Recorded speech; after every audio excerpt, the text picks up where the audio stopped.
everybody. It is, yes, a Saturday night. Again, here we are all together on another Saturday evening. It's Kim Ochelli, and you're listening to Jaded on UCY.tv. Hope everybody had a good week. I think I did. It was all right. Actually, it kind of sucked. But anyway, I got Chuck with me, and I think if he remembered, Liam Scheff is supposed to call me. We'll see if he remembered. That'll be an interesting conversation. And the phone number, 718-717-8296 if anyone wants to call. Again, open for anything. How are you doing? I'm doing, You doing? Yeah. What are you doing? What am I doing? I don't know. I'm just sitting here. I'm getting over, going over these things with Mr. Ford. I don't know. Yeah. Odd reactions out there, it seems, to him. So we'll collect the data and get back to that later, I guess. But sounds good. Yeah, we discussed, the general terrorist stuff in the news. The Charlie Hebdo deal, what the change of regime in Saudi Arabia is going to mean, because that guy's dead, right? Well, the king, yeah, and he turned it over to his brother Solomon. Sucks for him. Well, I don't know. That's a shitty day. Look, death might not be so bad, depending on who you are. Guess it depends, right? Looking in the chat room. Can somebody tell, Anon7261, can you clarify for me what a Nork is? Because I don't know. You'll only hear about it if I know what a Nork is. I don't know what that is. Oh, Liam's here. I got to add him in. Is he ready to go? I don't know. Well, he said I'm here. Okay. So what do we do? We just hit the button? Yes, sir. Hit the magic button. And then that should... Is he coming? Well, just a second. You see that little thing there? It'll go away, and then... While you were on the radio, I was watching Ultimate Fighting. I'm telling you, that's pretty cool stuff right there. Watching two men beat the shit out of each other. But I can't stand watching two guys roll around on the ground. Oh, my God. I'd rather see them, punch each other. Marcus of Queensberry rules. I'm a boxing guy. I don't like... Well, I watch boxing, too, but I happen... Oh, and then I was watching Treehouse Masters. I always wanted a treehouse. I think I'm going to have to build me one. Oh, too much. Right in the backyard. I think Liam joined us. Are you there, Liam? No, he's not. I think he is. He just might be... Oh, where'd he go? Just unmuting. Oh, there you are. Hey. Oh, hi. You're on the air. I better put my pants on. Well, not necessary. That all depends on how you wish to do the show. Listen, not necessary, Liam. This is Chuck, and sometimes, hey, I do my show without clothes. So there you go. Oh, Norks are boobs. They want to hear about my Norks. Norks. So what's going on, Liam? I haven't had the pleasure of speaking with you yet. No, we're new to each other, so we have to bore the audience with our hellos, our introductions. I'm a new show on UCY. I've been doing, fake radio for a long time. This fake radio thing that got started a few years ago. Mm-hmm. In which anybody with something to say could get on Blog Talk Radio, and then I climbed the ranks a little bit. I was a regular, and I'm sometimes on the Robert Scott Bell Show on Natural News, and I did a lot of pharmaceutical reporting, breaking down, I guess, pharmaceutical madness and lies. I focused a lot on the AIDS drug industry, the HIV testing industry. I took a look at vaccines. I wrote a book called Official Stories, which I needed to do a kind of corrective textbook to all the lies I was taught growing up. So I wrote a book called Official Stories, and it's, everything I was lied to about in school in 11 chapters. It's short, 200 pages, easy to read, funny. Oh, cool. And I do radio, and I talk a lot about sex. Awesome. So do I. Well, welcome to the show. Here you are. Yeah. That's Kim. Yeah, that's it. I like to have fun. I don't, on a Saturday night, I'm done being serious all week long with going to work and being a mommy and all that happy horse shit. Come Saturday night, it's playtime. And that's what my show is. I'm somebody who can just get on the radio and talk about nothing. And I like it. Well, there you go. And this is her show, of course. I'm Chuck, her husband. Also the host of the Ochelli Effect, where we don't do things quite that way. This is her show, so it's a totally different vibe. But I'm most familiar with you for your appearances on the Jack Blood Show. Oh, Jack, yes. I heard you piss people off. Is that true? No. Jack's an angry guy, and he's easy to make angry. So no, not at all. Not at all. Oh, I've never had that problem with Jack. I mean, I'm kind of friendly with him.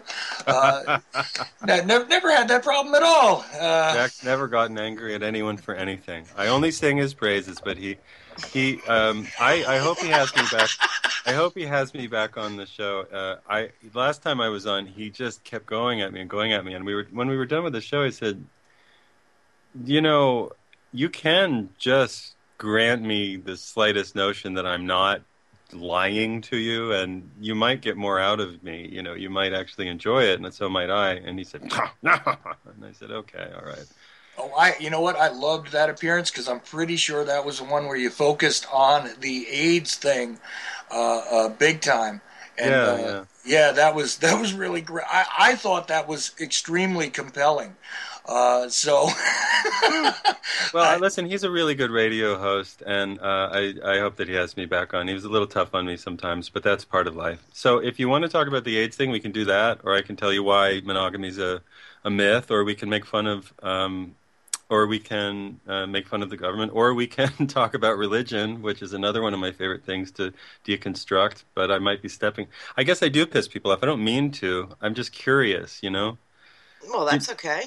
You know what I mean? I mean, if you're very curious, you end up saying, well, why do we think that? Well, why do we think that? And then somebody says we think that because God told us, or the government told us, or, right? Usually, that's how it goes. Well, I jumped through many rabbit holes throughout my 2 hours, so we can cover just about anything and everything. Well, I know it's suggested, but I am open to anything. Wine me? Oh, really? Absolutely. So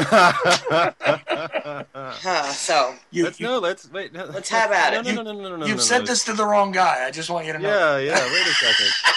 It's all good. I'm all ears. The husband's there. This is all out in the open. Go ahead. Oh. All right. Well, see, I last week we were talking about all different kinds of things. So this week I figured we can go in. From what I understand, your show on UCY, you talk about relationships and sex and. See, I happen to like sex. I think it's fun. It's a stress releaser. It's a stress releaser. I don't know too many. Yeah, sorry, I don't know too many people that would say they hate sex. Well, if your partner sucks, what's the point? Well, that doesn't mean you hate sex. You hate your partner. But, that's true. That's the thing. And I definitely, this is going to be great to hear Liam talk about this stuff because, again, I just love the way he phrases things. And it is kind of, insightful in more than one way. It incites reactions and also provides us with insight. So, well, there's no point in beating around the bush. Just get to the point. What did you say? I said there's no point in beating around the bush. Just get to the point. No, but just slow down. Say that a little more slowly. What are we? I said there's no point in beating around the bush. What are we beating around? The bush. If one has one. Anyway, let's go. Where are we going? What rabbit hole? I prefer shaved, but going on. Okay. Whose bush are we beating around? Not mine. Why? Because I don't have one. What did you? Oh, my God! She's a man. No, I'm not. I'm far from a man, honey. No, see, a bush to me qualifies as maintaining the pubic hair forest. I mean, I'm sorry, but if a woman wears a bathing suit and she's got all that hair sticking out of it, it's sexually attractive. You think so? I know so. I'm a male, and since I was a child, I would look at that region of the bathing suit, and I would think, oh, what dear delights are nestled in that warm forest beneath that latex, beneath that polyester. What is in there beneath that flower print? I remember being very, very young and looking at women, and if there was a little hair poking out, it was just an immediate. Charles, tell me if I'm wrong, but it was an immediate swing reaction, right? Swing. A shrink? When I was much younger, yes, but I did discover the expediency and the greater pleasures in removing that from the equation, and that actually provided me with a whole lot more mystery. I'm sorry, but and I'm besides that, I don't want to see something that reminds me of a head of broccoli. I mean, it's just forget the head of broccoli. Broccoli is a flower. But it's beautiful, yes. right? But however, I'm going to just be flat out blunt here. Yeah. If somebody wanted to, all right. If you wanted to eat hair, you'd suck on their head. Yeah, but wait a second. You're not supposed to. I mean, wait a second. Do you really think that the universal mind that created all of us, including our pubes, put them there they're there to keep us warm? They're a little, because I got to tell you, the sight of the unvarnished vagina to the initiate, to the young person, is a little terrifying. I mean, nobody. How young are you talking? Well, I mean, I remember when I was 16 is sort of when I was then, and 17, 18. I was in a school where I wasn't allowed to have sex from 17 to the end of 18, beginning of 19. So that doesn't count. I mean, we weren't allowed. We were really severely punished, even for kissing. Oh, you poor thing. It was hell. No, it was hell. 2 years, 3 months, 10 days. 2 years, 3 months, 10 days. I made a 15 minutes. And 13 minutes. I made a documentary about it. I really did, too. I don't blame you. I would, too. But right after that, I went to one college for a semester and dropped out because I didn't want to go to a private college. I wanted to just be among the people. So I was tired of all of that. But I went, and on the first day before classes started, we just got there a weekend early, and there was a girl in the dorm who was like nice and tall and lithe and thin and attractive, and we made out so much, I think, like we were bleeding, out of our lips. Awesome. Yeah, it was one of those. And it was the first time I'd ever gotten really face to face. It was a little late, I was 19, because I was in that school for 2 years, 3 months, and 10 days, that I'd really gotten to consider oral sex. So I went down and I looked, and it was and I didn't really know what to do. Like, I knew I was drawn down there, like there was a lot that was interesting, but the smell was much stronger than I really thought it was. Because there's hair there, Liam. No, it's not there. It was. I know what he's referring to. Moving along. Go ahead. See, I had a similar experience, except I was a little younger at 13. Oh my God! Yeah, You whore. Well. Anyway. Okay. You honorable, great man. See, now here's the problem with that. If I said, all right, I was 13, I was banging my boyfriend, I'd be a little hoe. No, you wouldn't. You'd be a little young and a little precocious. But I don't call people whores and sluts because I think that sex is a perfectly normal thing that we do within an age range. I mean, most tribes around the world let people fool around with each other within age ranges. We're a crazy society because we when we were kids. I bet you're around my age. I'm 43. I'm 44. Yeah. Times 42. Right. So. You can hear it in the worldview and all that kind of stuff, and in the how little you give a shit about what other people say kind of thing. Like, you get over 40, you're like, okay, whatever, it's my life, screw you. Right. And when we were kids, remember, right after school, we essentially raised ourselves. We raised ourselves. The group from 5 to like 12 would run around and sort of rule the neighborhood, and I didn't interact with adults for most of the time.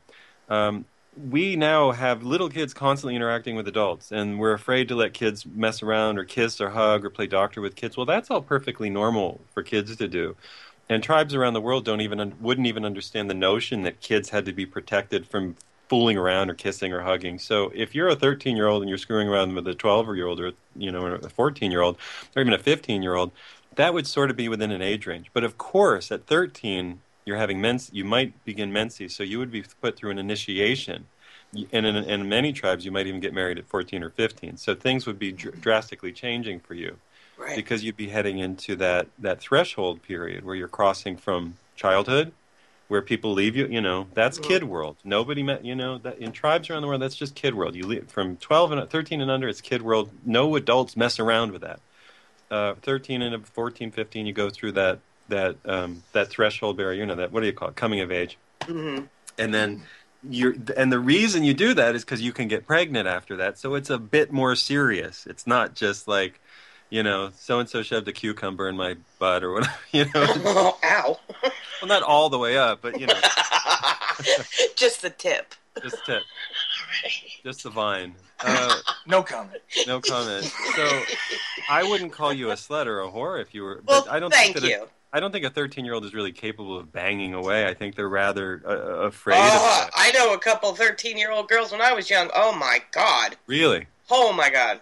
Huh. I was like, damn. I did too. Don't you want to save some of that for later? But whatever. Well, some people are precocious. I mean, at 13, I was not ready to bang away. I was definitely ready to kiss, and by 14, I was ready to make out, and by 15, I was definitely ready to have sex. And I would have had sex. I would have gladly had sex with a 25-year-old woman if one would have availed herself to me.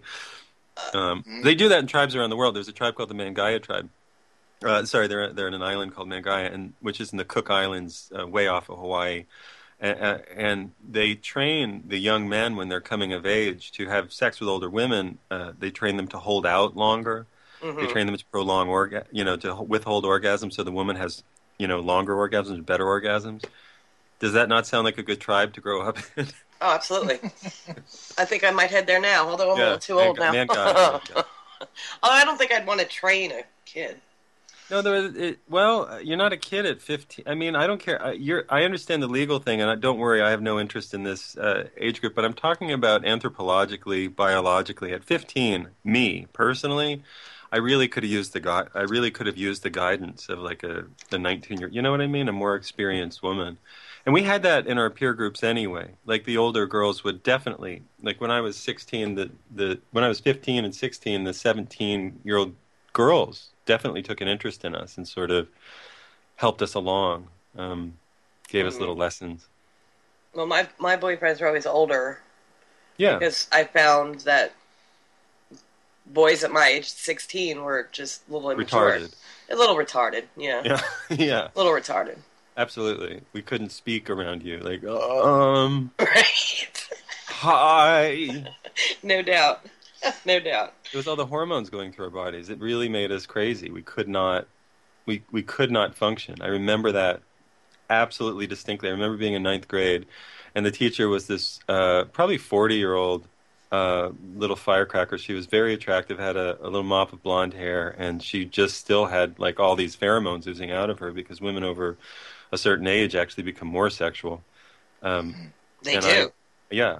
I couldn't stand up in that class to answer questions.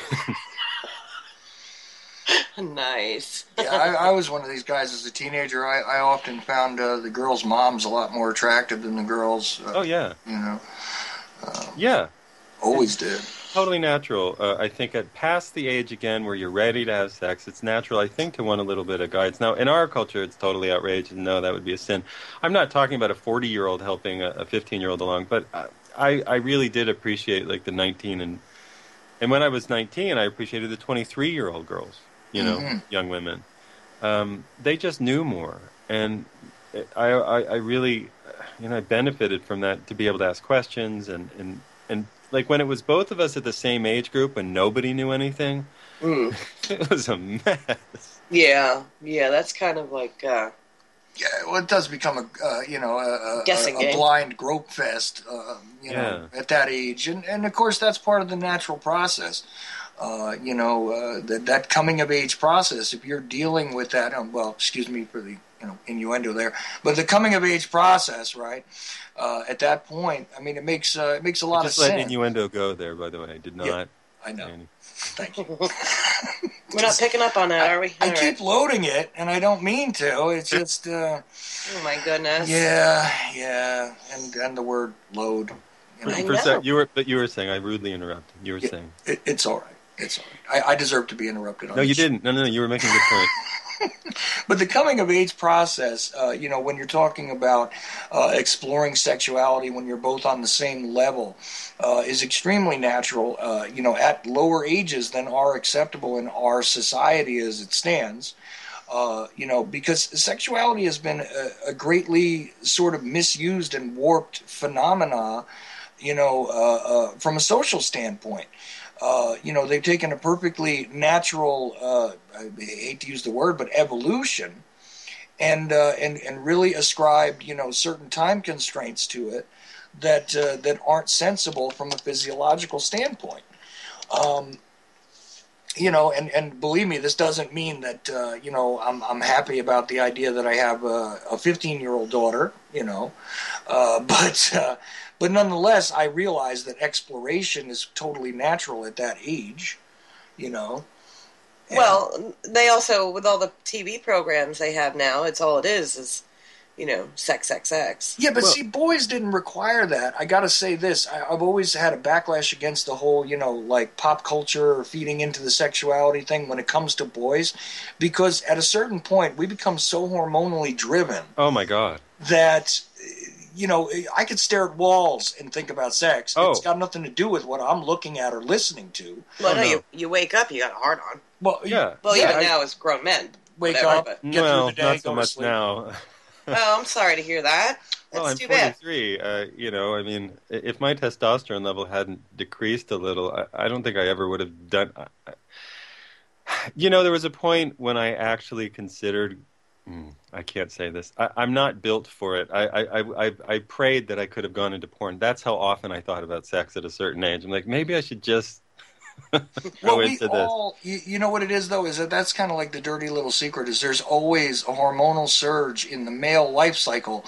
Some of us experience it at a slightly different time than others, but there's always a surge where, let's be honest, the smaller head does the thinking for the larger head because you're so overwhelmed with all the things that are connected to it. Your brain chemistry is pretty much overloaded.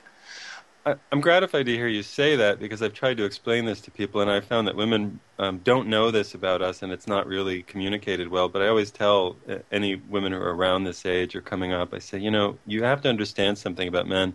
It's not that they're born liars. It's that they're fundamentally retarded at a certain age because their bodies are so overwhelmed. They're just thumping with chemicals that they cannot control.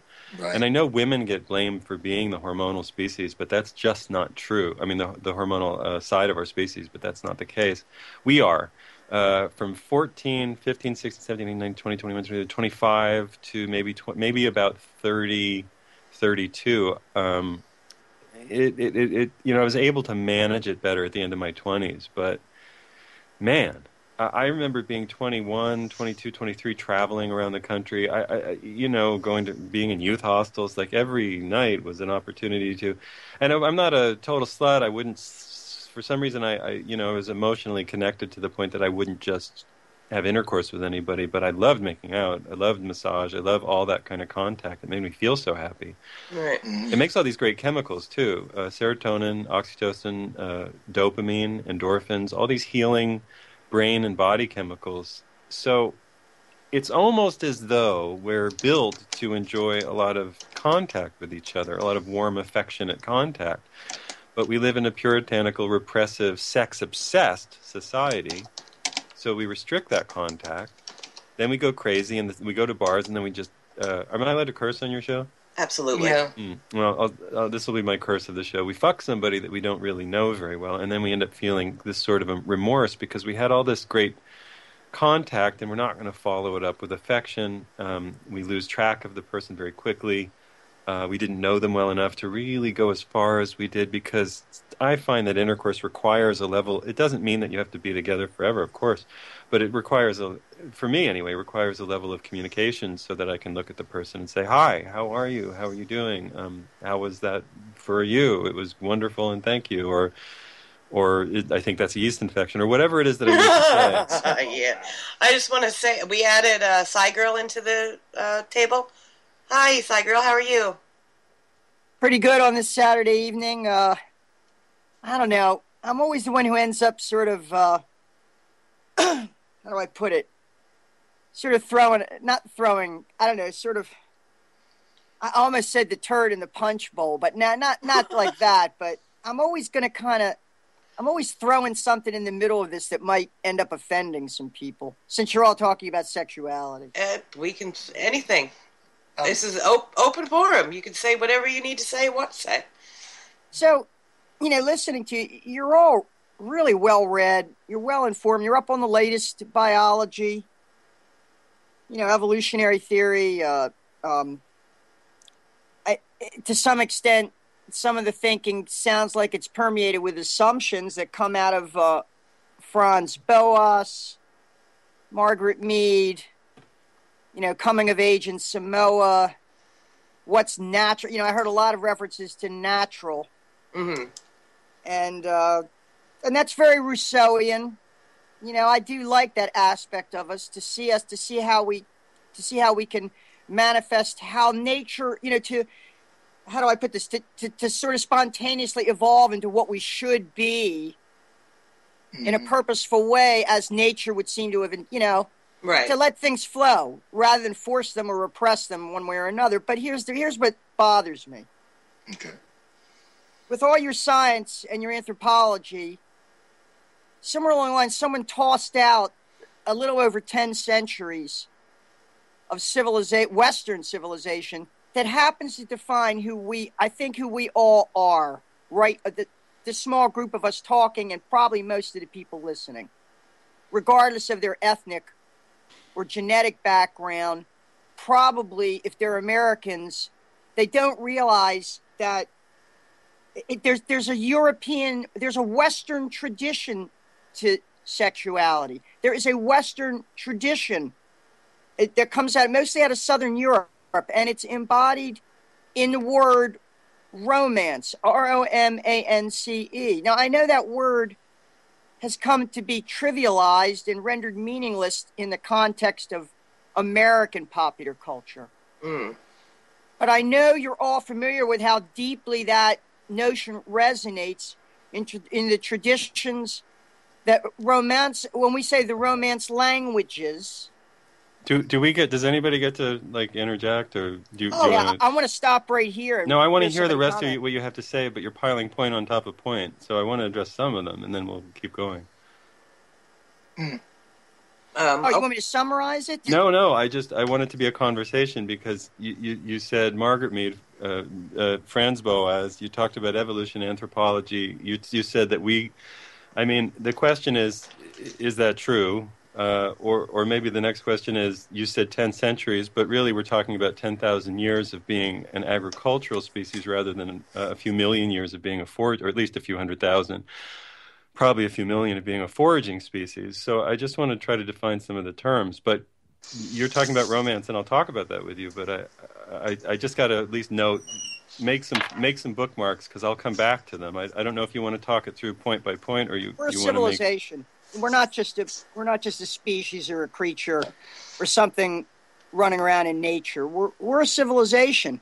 So your argument is that nature is less important than 1,000 years, essentially, of Western civilization, in which the concept of romance was, as you probably know, something that you did outside of marriage, which was a function of maintaining people to be in the city-state. I mean, if you're that well-read, you know that romance had nothing to do with marriage.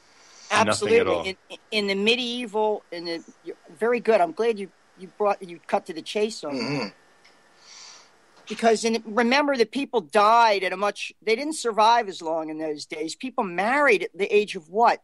12, 13? You might know this more than, 12, 13, 14? It depends on look, you're very interesting, and it sounds like you read a lot. As you know, everything depends on the culture, right? And the culture depends on the environment. And the environment is how much food is there, how much land is there. Environments that have a lot of food and a lot of land people generally are more sexually lenient. Areas where things are pretty tight, herding cultures which drive animals, tend to be very severe and repress the hell out of women. They're usually polygynous and many wives to husband. Cultures which have very little land and very little food end up being polyandrous, which is several husbands to a wife, because they can't afford to breed more children. So there's kind of a barometer built into the species that adjusts to the environment. But you want to talk about civilization being more of an influence than millions and millions of years of living, and I'll take it up at that point. The only thing I wanted to add in here is that, the concept of Western civilization being the major factor regarding sexuality, I think Liam's going to address this, but, to me, the Western tradition as it stands is replete with a whole lot of contradiction and hypocrisy, really, regarding what is on the surface and what actually occurs, From a social standpoint, the discussion about sexuality is much different than the reality. Just as the discussion about marriage has become much different than the reality. There's been a great deal of movement in various directions over time, and the ebb and flow of this it's not a linear thing. It's not gone in one direction, and it's not necessarily gone away from the natural development, which I think is still ongoing, irrespective of what the societal norms are. You know what I mean? This is just the way I see it. Well, I'm probably going to get slammed for this, but I think a lot of the problem, too, is when women's rights became more... what word am I looking for? When women demanded to be treated equally, I agree with it to a degree, but at the same time, I want to be treated like a lady. I want to, like Sai said, I don't know if she was going in this direction with the romance, but I want to be romanced. I don't want to just a quick hop in the sack and, all right, see you later, baby, thank you.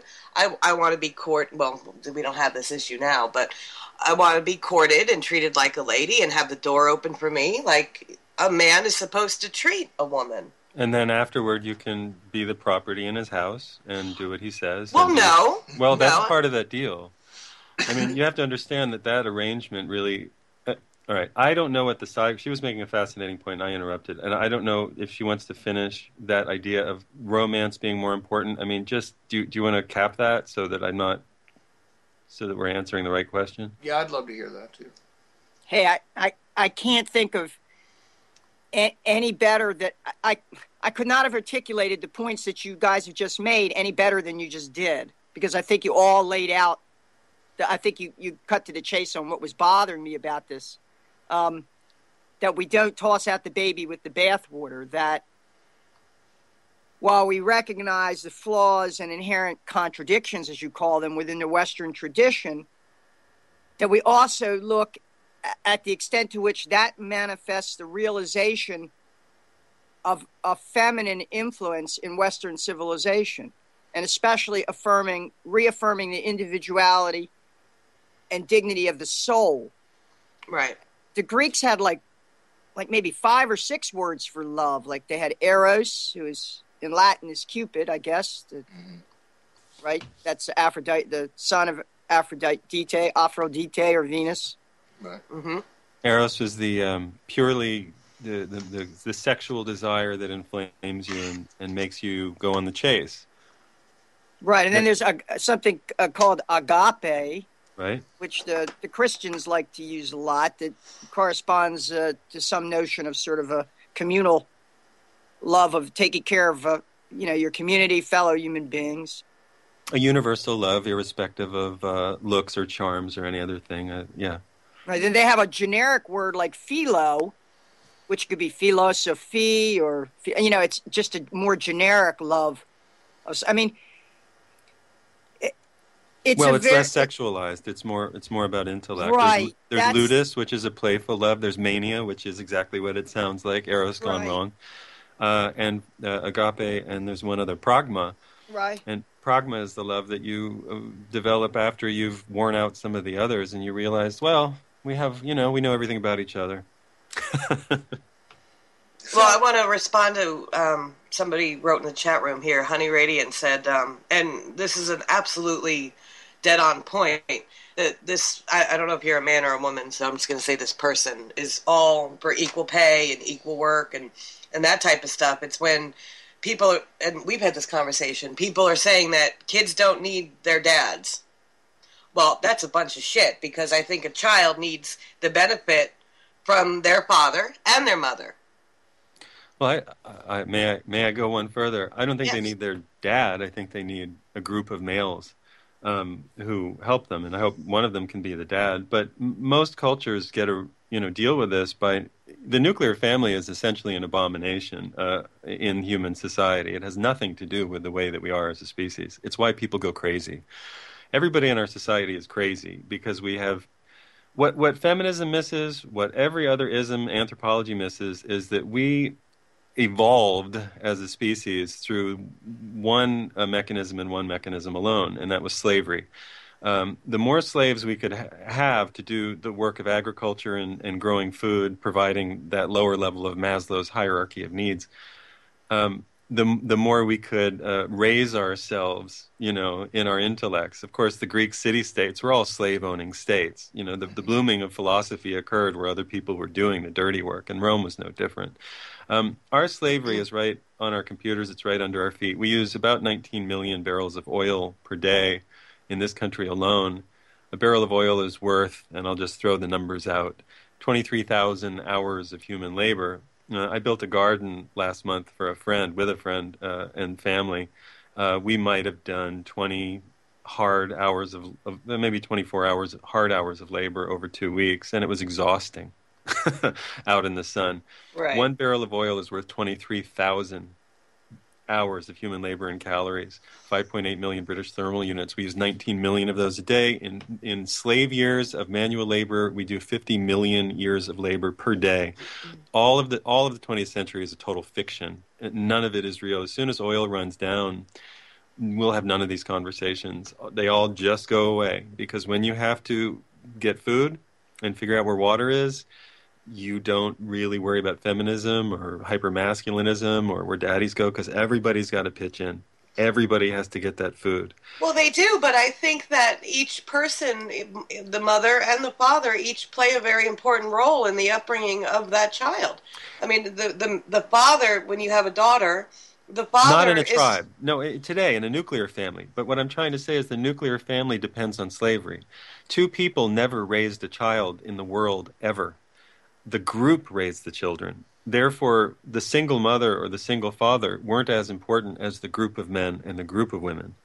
We're not built to raise children in pairs. We're too fucked up. Each of us is too stupid. We all have too many deficits. We all have our neuroses. The only way that children are ever healthily raised, frankly, is in large extended families where they can bounce off of mom's bullshit and go and talk to a cousin and say, yeah, your mom's crazy sometimes. Oh, absolutely. Right. Well, the extended family is, whether it's actual blood family or not, I mean, I have more friends that I would consider my family than my own family. That's right. That's what we all end up with. And, hopefully if any of my children, and I've always said this, if any of my children feel that they can't talk to me about something because they're afraid of my reaction, or probably that's more than disappointing me, because that doesn't exist anymore. But that's just out the window. But I've always told them, as long as you have somebody that you trust, who's a little bit older than you and a little wiser than you, that you can go to in a time of need or a crisis or whatever, my feelings aren't hurt that you don't choose to speak to me, just as long as you're getting the proper guidance from another person that you trust is fine with me. And, I know a lot of people don't feel that way, and that's too bad. But in my opinion, as long as there's somebody that they feel they can go to and have, a confidant, that's fine. Yeah. See, but in the atmosphere where we're living in the age of the disconnect, right? You don't any longer have these reliable sort of inputs from various, male and female aspects of your like subculture, as it were, via the family or your close neighbors or your community anymore. Because of this disconnect that's gone on, it seems to me as though there is a sort of a false reality which is created, when it comes to the input for children at this point as they're being raised, because they now seek that input from elsewhere. And of course, this is where the pop culture, the subcultures, the electronic age of the unreal become the inputs, which are now the substitute or the surrogate for those who would be the concerned individuals who wanted to raise up better children in their communities or among their tribes, and et cetera, et cetera. So, of course, the nuclear family is one of those things that is, again, part of this contradiction when it comes to, Western tradition, because it removes from the equation all of these other sort of, which are seemingly ancillary inputs to the psychology of the individual as they're being raised, as they're being nurtured, from all directions, right? Yeah. We're very much out of touch with what we are. I like. Is it Psy? Psy Girl. Mm-hmm. Yeah. I really appreciated Segral's, quoting, whatever it was called, the Samoa book, the Mead stuff. Um, Margaret Mead was an anthropologist who made the argument, and she said Rousseauian, which is also interesting, that we're a noble savage underneath, and that real violence doesn't occur in essentially below the line of a certain kind of civilization. And of course there is violence, but it's a very different kind of violence, and it doesn't occur at the rate, despite the skewed statistics of a few hunting tribes. These anthropologists defending Western civilization will make amusing statements like, they had 5 murders in their group of 70, and as a percentage, that's very, very, very high. Well, if you look at the number of murders in our group of millions or billions, we're actually better off. But they don't usually add in the wars, they and if they'll look at a war, they'll say, well, a smaller percentage of people died in this war versus worldwide percentage of population than died in their small war as a percentage. But they make the wrong argument, because you really have to look at cities, like how many people, what percentage of Hiroshima died in the war in a day. So they're always, the sort of mainstream, forgive me everybody, but patriarchal anthropologists like to play numbers games. As always, they're always the priesthood defending their priesthoodness. Going back to the very beginning, I'm going to make the argument that it's actually much more important. The 300,000 years of us being foragers is much more important than the last little bit of gloss of late Roman empirical Judaism 2.0, or what people call Christianity. It's just sort of revised Judaism with a personal savior instead of a really, really angry thunder god. The idea of romance came about somewhere in the middle of that, from 0 to 2000, somewhere in the middle. And the idea was that you should really fall in love with somebody. The idea of romance was also that it remained unrequited, which people don't sort of get a hold of that idea. But that the beauty of romance was that it remained that state of longing rather than the state of completion. Of course, that's a bit of a joke, because of course everybody wants to complete it, so they do. They work at it. But marriage was a purely civil function, and it always was made to be. You have to produce children in an agricultural group to maintain the population and to continue to be able to divide the lands among the next generation. You use them as gambits to intermarry. 6 cows for your daughter is really a very reasonable offer in many tribes. Bride prices, dowries, abduction marriages, all of these things occur all over the world. There's a difference, though, in the kind of relationships that people occur from that foraging tribe. Before we got into agriculture, we were foragers. We didn't own property. We didn't own each other. There's no notion of lifelong marriage. Tribes today that imitate they're not strictly foraging tribes because they've been affected by Western culture, but imitate foraging tribes to the most complete degree, tend to allow the loosest, most fluid and flexible romance and marriage systems, in that you are married to somebody, and they don't even have a word for marriage. But if you hang as Chris Ryan, who wrote Sex at Dawn, which I recommend people read, talks about, if you want to get, hook up with somebody, you hang your hammock on their hut, and then when you're done living, when you don't want to live with them anymore, you unhang your hammock from their hut. And that's marriage and divorce in a lot of tribes around the world. And the kids are raised by the group. The kids are not, you do not suicide yourself in divorce. You don't hack each other to pieces, because that's underneath this dressing of so-called Western civilization, which is just sort of a mess of destroying the earth to make plastic. I mean, that's sort of what we do. Underneath that, we've got this ancient species that was a sharing species that had to cooperate in order to survive, that took the drugs and the plants that it found around it, that moved throughout the year, and that got most of its calories from very small animals, like especially grasshoppers and grubs, small birds that could be frogs, berries, nuts, twigs, seeds, roots, etc., etc. So we got millions of years of that, and a little gloss on the top of, oh, you belong with each other, and we've got essentially 50 years of you belong with each other in houses in Levittown, and we got 30 years of you belong each other in the suburbs with cable TV. So I want to ask the question: what do you think has more influence? 99.999% of time, or 0.001% of the time that we've been a species? I know that's rhetorical. That would depend whether you feel more comfortable with a classical Darwinian paradigm of little minute changes that somehow randomly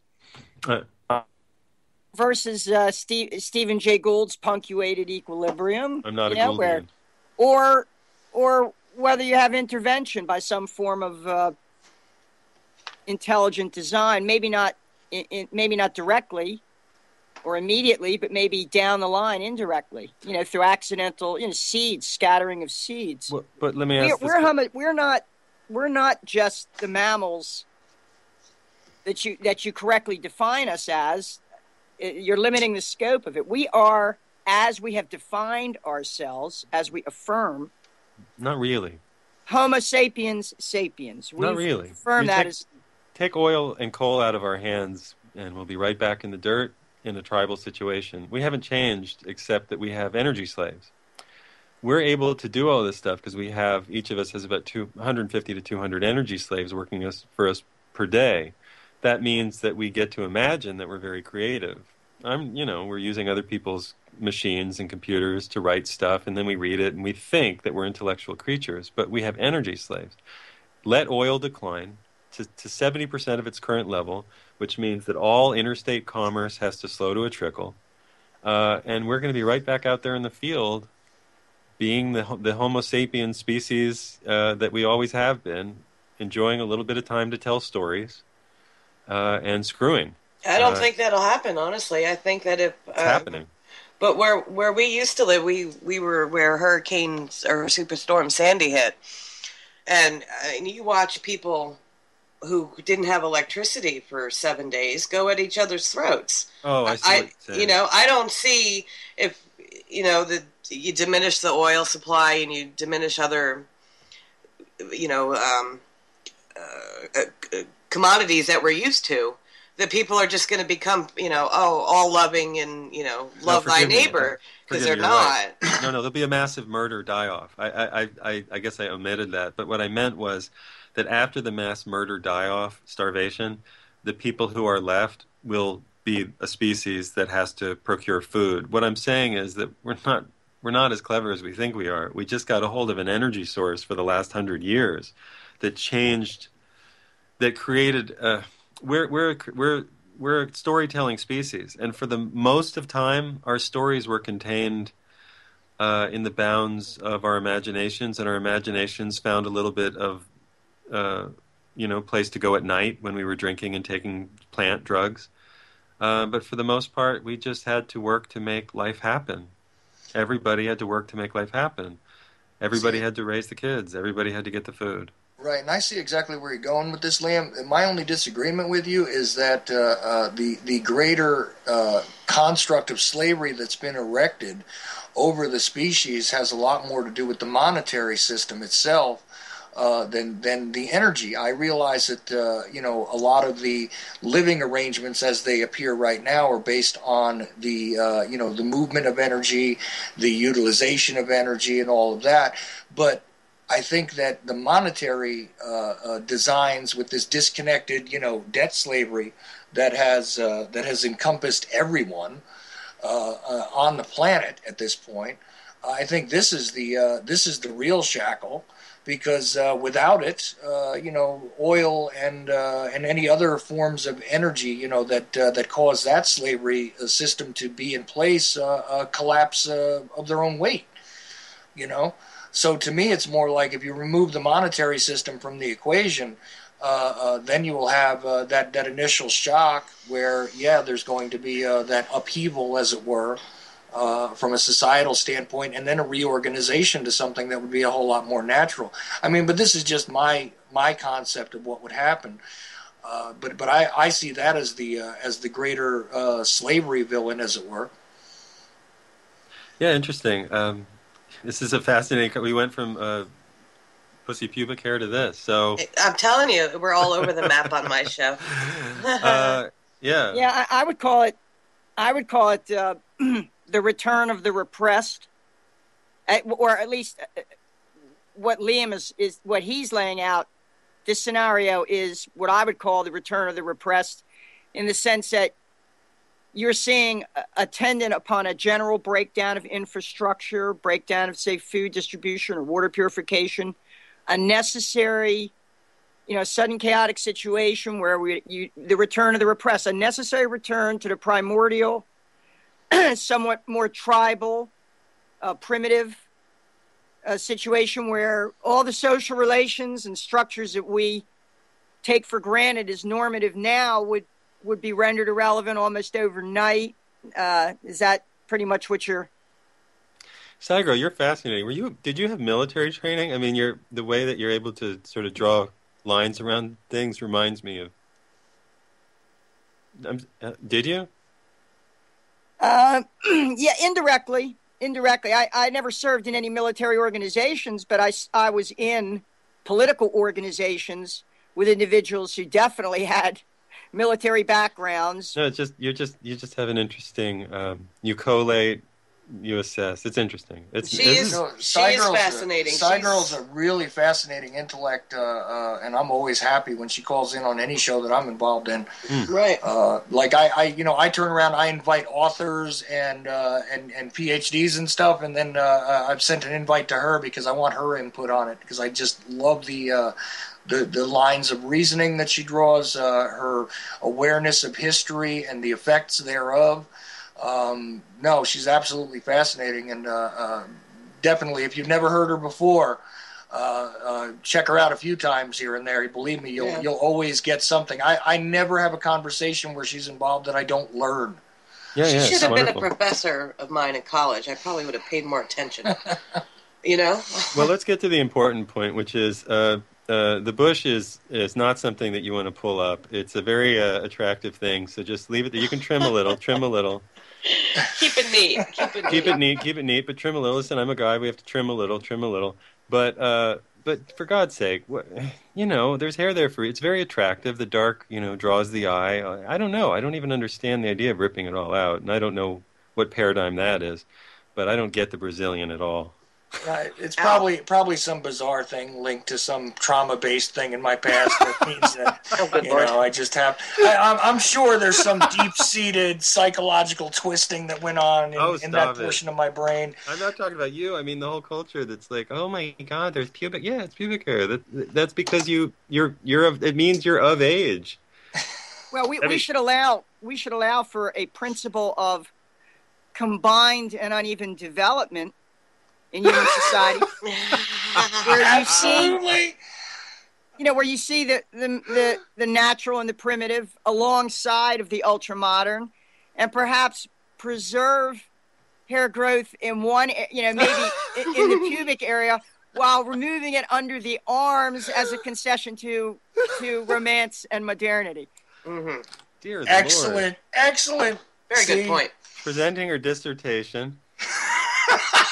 Only to stress, and I understand what's being said here is that we shouldn't entertain such a vain conceit as to think that our history is our modern history is anything more than a flash in the pan relative to the longer scale of things. That it's a relatively short horizon from what we call modern civilization to where we are, but I wouldn't trivialize that either, because of the non-linear character of human development and species, the growth of species populations. It's suddenly a simple change of a unnoticed constant can cause a telescoping or an explosive growth of a population. You must admit that as Homo sapiens sapiens, we are the species that has gone the furthest in terms of altering the course, nature, and possibilities of our own genetic evolution, as well as other species, for better or worse. Understand, I'm not assigning a value to that. Choose one of those, and you'll be correct. Right. Well, did anybody ever notice, I mean, I'm just kind of a little bit off topic, but going back to what we were talking about with the nuclear family and stuff, does anybody ever notice that people who have less seem to be happier? Yes, no. There's a long study about that. Up to a point of just again subsistence. The lower level. There's a guy I don't remember his first name, called Maslow. Does anybody remember Maslow's hierarchy of needs? It's a straightforward. It says you need water, food, shelter, and clothing, and then above that you have social relationships and all these other things, and at the top you have Xbox and your cell phone. In other words, you can live without. Wait a minute! Don't trivialize that. At the top he has self-realization. You're kind of. All right, go ahead. I'm sorry. Self-realization's at the top. Then right on top, there's a little flag, and it says Xbox 360. Right. So I'd put self-realization, though. I think that what Maslow wasn't like Timothy Leary or whatever. So I think self-realization. I don't know. I think that in ancient cultures, you live inside of the stories. I mean, the story that I've resounded with all my life since I heard it has never changed. It's not the Cat in the Hat. I was in the 8th grade, and they were doing the Iliad, and then we did the Odyssey, and I went, oh. And year after year, that story made more and more and more sense to me, and that's the truest story I've ever heard, is the Odyssey. So I've never been tired of hearing about this guy who can never quite find his way home, who has sex all over the place, but it's never entirely satisfying because it's not exactly where the kind of sex he wants to have or the person he wants to have sex with, who has to fight all these things, and who just is not bloody smart enough at times to just take the easy way out, stop offending the God who has the most power, and just say, okay, sorry, I'm going to go home now. I think it's a perfect story in a way. But anyway, I changed the subject. I apologize. No, not a problem, because I can see where all this is going. Like my favorite residual, narrative that I gather from anything is from an African proverb, which, in short, the question is, how do you eat an elephant? Well, one bite at a time. So all of these things are all relative, and all have something to do with that self-realization, which is something that I think Cygirl is entirely correct, should not be trivialized, because it is through self-realization that a great many of these perspectives are developed, and not necessarily, again, along with the concept of perspective regarding, modern history, as it were. But with the larger perspective that we gather as best we can from the history as it remains to be seen, because history has been manipulated much of the perception of the world around us is being manipulated on a constant basis. So all of these things have to be kind of viewed through that lens, and we all seem to be searching at one point in our lives or another for a greater level of this self-realization, and some of us utilize different vehicles to attain it. But this still means that we have to sort of respect the evolution of the intellect, as well as understanding the base nature of the creature. And I think all of the subjects that we've covered here tonight are all relative based on this. Well, I want to go back and ask Liam a question about something that he made a comment on when I was talking about romance and, having the door open for you. Medically average. I never claimed anything else. And, I work as hard. I'm caring. I'm very present. Well, was that it? Those are all good traits. Yeah. But you had said that if a man opens the door for his lady and, the romance thing and treats her like a lady, then she automatically becomes his property. What makes you say that? Oh, well, yeah, of course I'm being provocative. I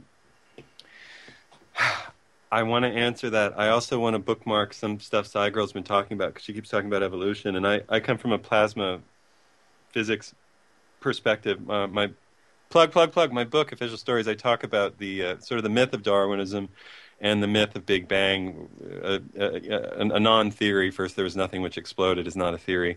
You can't do math with that. It was invented by a priest in the 1920s who was very clear in his desire to weld Genesis into the sciences, biblical Genesis. So I have a different perspective on the universe, which is that the universe has always existed, will always exist, that everything that's happened has already happened, and that everything recombines, that there's nothing new on this planet, that we don't evolve, that we unfold from a pre-existing set of possibilities in a wet, warm matrix. And I'll just put that out there, and I'll let Cygirl come back and chew on that. So why do I say that women, as chapter 9 and 11 of my book, which is available on Amazon.com. Please support independent research and go buy a book. It's a few dollars on Kindle. So, why do I say that women become property? Because that was the deal. When we were a foraging species, we looked more matrilineal, we looked more goddess worshipping. Women gave birth; they had to be venerated. We were foragers. Women can forage just as much with a child strapped to their back as they can without one. They can do as much of that kind of work in a foraging culture where you're picking things up, where you're, working in that way. Hold on, somebody's trying to call me. I set myself to do not disturb.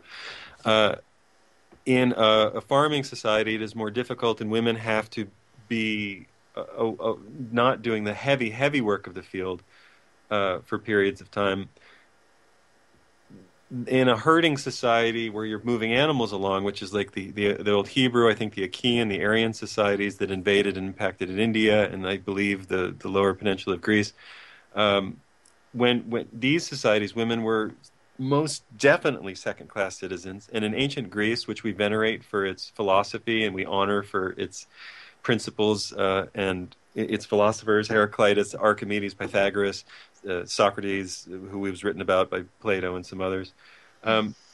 These people treated women like absolute slaves. And I mean, a wife in the house could not meet her husband's friends when they came over. Men in Athens preferred to have sex with young men than women. Sparta was a little bit different, but they had all of the city-states around them were comprised of what they called helots, or slaves. So the women were equal in a military society, although they did not go to war. Our notion of equality doesn't really exist. And when we became an agricultural species, women had to become a property of the house because her children had to be property of the man. When the children are property of the man, he knows who he's passing his property to. That's why he's the house bond. It is his house. He is the owner, the bonder of the house. He's the house bond. And she is the wife. And the word wife comes through etymologically meaning either, secondary partner, or some people thinks it means shame or vulva. There are different definitions. I don't know that that's what it means, but that's some of what's being argued. Wife was most definitely the servant of the house. The 14th century wedding vows or 15th century wedding vows that remain are identical, except that the wife not only pledges to be there if the church demands, not only in sickness and in health, till death do we part, but she promises, and the man does not, to be meek and mild, to be bonny and I can't remember the word, something and buxom, in bed and at board. She promises to be meek and mild in bed and at home. This is built into the idea that women are, the idea. Listen, I hold doors open for anybody. Right. I help anybody who needs help. It's being courteous. It's just being courteous. But women were property in any post-foraging culture where women, where the work then became more muscular intensive. You needed a king or a landowner or a warlord like a King David, who is not really an historical figure, but in the Bible he's in the Jewish fairy tales or folklore, or whatever you want to call it, he's a warlord.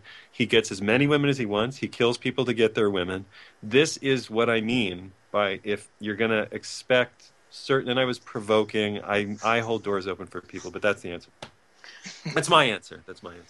Well, not only that, but the actual tradition of holding a door open for a woman comes from the idea that she wasn't permitted to enter. She wasn't permitted to have the will to enter a place with a door on it at one point in society too. I've read that explanation about it. I can't exactly recall where that was, but there was permissions that in order to enter someone's house, you had to have their permission in certain cultures. And I had read at one point that that's really where it actually that tradition came from, and was kind of folded into the concept of chivalrous behavior later on. And I can't recall exactly where. I've read so much of this stuff, I don't even know where to go. Well, maybe I'm a little old school, but I do believe, and even now, at 44 years old, that I think that the husband has certain roles and that the wife has certain roles. So what are the roles? Well, in my, in my own personal life, I think that for me, this is just for me, my job as wife/mother is, I take care of the home. /lover. Yeah, okay, you can throw that in there too. That's later, though, after my chores, if you will, are done. But it's, my job. I take care of, the cooking and the cleaning and the laundry and the woman job, if you will. Uh-oh. And I'm probably going to get... Write your letters, too. Yeah, I'm probably going to get, a lot of people not happy with me, but this is for my own life. I'll get more hate mail. This is how... But I take being a wife very seriously. I enjoy it. I enjoy what I do. I like to cook. I like to take care of the house. I like to take care of... We have a 7-month-old. I love taking care of him. Okay. But isn't that the natural role, or am I wrong? Well, see, but in my defense, before I get too many hate letters, the thing is... Let's just say it. I mean, I'm the primary caregiver for the baby at this point because of the financial reality. We don't live in a situation where she's like, a Stepford wife. I want everybody to know that. No, I work out of the home. Would I prefer to be the one that is home? Absolutely. The financial reality hasn't presented itself that way, and I don't have a particular preference. I don't really care. Whichever one of us can more efficiently, take care of whichever job that comes up, because there are a list of jobs that need to be handled. That's what I prefer. I also like to cook, by the way. I'm not trying to that's where the problem is. I'm not trying to say that you don't do anything, but I'm saying for myself, this is what. And maybe, from watching too many Leave It to Beavers or whatever when I was a kid. But, growing up, that's how I saw it, that the wife takes care of her husband. Well, our situation is more born out of practicality. I mean, I don't do the laundry because I'll screw it up. So well, no, that's that. I mean, but that 50s notion is, of course, a myth. Women have a biological... I mean, that was really just invented because, women worked as machinists in World War II. Right. And in the 19-teens and 20s, young girls were as sexually active or more than young girls are today. The flapper and jazz generation, as they were known, or set milestones for outrageous, crazy alcohol-fueled behavior that we really don't even match. So history is hardly a linear progress. The idea of Leave It to Beaverland is you don't live in it. You two meet the needs of your family tribe, your tiny nuclear tribe, and you really, you should have other people around, but society doesn't really let us. So you pitch in and you do everything that you can, and, June Cleaver, God knows what she was up to. I don't know what her vibrator collection looked like. I don't know what Ward was up to when he went to the men's clubs. No doubt. You have to remember that's modeled on a sort of a photoshopped image of Victorian culture. Mm-hmm. And Victorian culture essentially said that women don't like sex. I mean, really, they have whole treaties and tracts. Women, the idea, the notion of the fair sex was invented in that period. Queen Victoria herself had a lover, I think Prince Albert, who had a famously large penis, and she had a famously, if I have that right, and she had a famously large sexual appetite, and she had some 9 children with him to prove it. But she was a tremendous scold. one of her sons, had fallen in love with an actress, and she, brutally threatened to disown him if he didn't cut it off. But the relationship, not the penis. Well, that's good to know. So the Victorian era, though, for being so, ruled in our memories by this Queen Victoria, who was a slut, a hussy, and her husband died. She mourned outrageously, and then she got it on with the gruff woodsman up at the Scotland Palace, the Scotland home, whose name was something Brown. I can't remember his first name. When she died, I believe she was buried with his picture and his mother's ring, as well as stuff from Prince Albert. So, she was a very sexual woman with very strong passions. The Victorian era is famous for having, I think, the most prostitutes roving around London at any time in recorded history. If you want to read about Victorian sexual practices, men lived in their clubs. Upper class men lived in their clubs. God knows what they did there. Their wives lived in and ran the house. God knows they had a lot of female relationships. There's a notion that lesbianism or light lesbianism was so sort of normalized, and little girly romances were most definitely allowed in Victorian England. George in England, that of King George, which came right before that, was famous for absolute sexual excess. Queen Victoria was trying to cover up her inheritance of the Georges. She was from that line, and she wanted to make she made a very different mark on history. So she very publicly came up with notions about what was tolerable and what was intolerable. It was all bullshit. I mean, men like to have sex, and guess what women like to do? They like to have sex. And if you want to look at biology and you simply examine biology, you end up in the book Sex at Dawn or The Myth of Monogamy by Barash and Lipton. And you realize that like 3 to 5% of animals on Earth are monogamous. Human beings are most definitely not among them. Our closest relatives in no way are monogamous. We resemble chimpanzees and bonobos chimps for whom the word monogamy could not even be a partial description of the way that they are. They're a sexually bonding, playful, loving, animated, affectionate species that secures social relationships through interchange of affection. And now let me ask you this question. Mm-hmm. If you take the rules off of us and put us all in summer camp, do we act more like Victorian ideals or like bonobos chimps who kiss and hug and hump for fun? Summer camp. That's the proper model for actually what we are beneath the surface, beyond all of this talk about civilization and rules. And summer camp is more or less who we are, because we were free from our parents, and the only people that we had lording over us were about 4 years older. So we got to be what we are. That's true. Well, I don't know. Maybe in past life I was, in the Victorian time. I don't know. That's just how it's comfortable for me. It doesn't matter if it's, not comfortable for somebody else. They have to do their family thing the way they do their family thing. I just think that a husband has certain roles and a wife has certain roles. It's, they can both have sex 24 hours a day if, time allows. But you've swapped those roles in your own house. You've swapped them, and you're okay with that because the roles don't really matter as much as things getting done. Unfortunately, yeah, because, things have to be done. Bills have to be paid, and, things need to be taken care of. Yeah. Am I happy about it? Not particularly.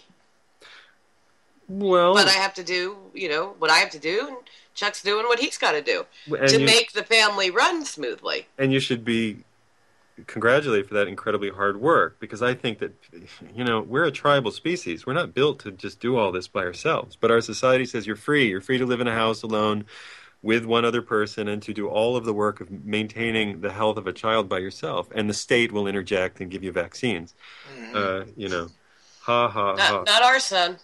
Good for you. We definitely did. They I have to admit this all the time. They did stick him with vitamin K before he got out of the hospital, but outside of that, we haven't allowed them to stick him again. Well, that's okay. I could use a vitamin K shot once in a while. No, I was unconscious, so I didn't have a say in anything. Yeah, that's true. Well, they kind of slipped that one by me, but But I told them after that in no uncertain terms that they would not introduce anything else into his body without my express permission. So, Well, I have to say that talking to you guys is really a pleasure. I was invited on, and I came on as a lark by your beautiful wife, sir. mm. Oh, thank you. And I thought, yeah, I'd love to come on, but I didn't expect this just warm, fascinating conversation, and I'm delighted. I really appreciate it. We're cool like that, Liam. Yeah. That's how we roll. You do. We do. Is he crying again? I'll get him this time. I think I he's have to making excuse some noise. myself because my 7-month-old is crying.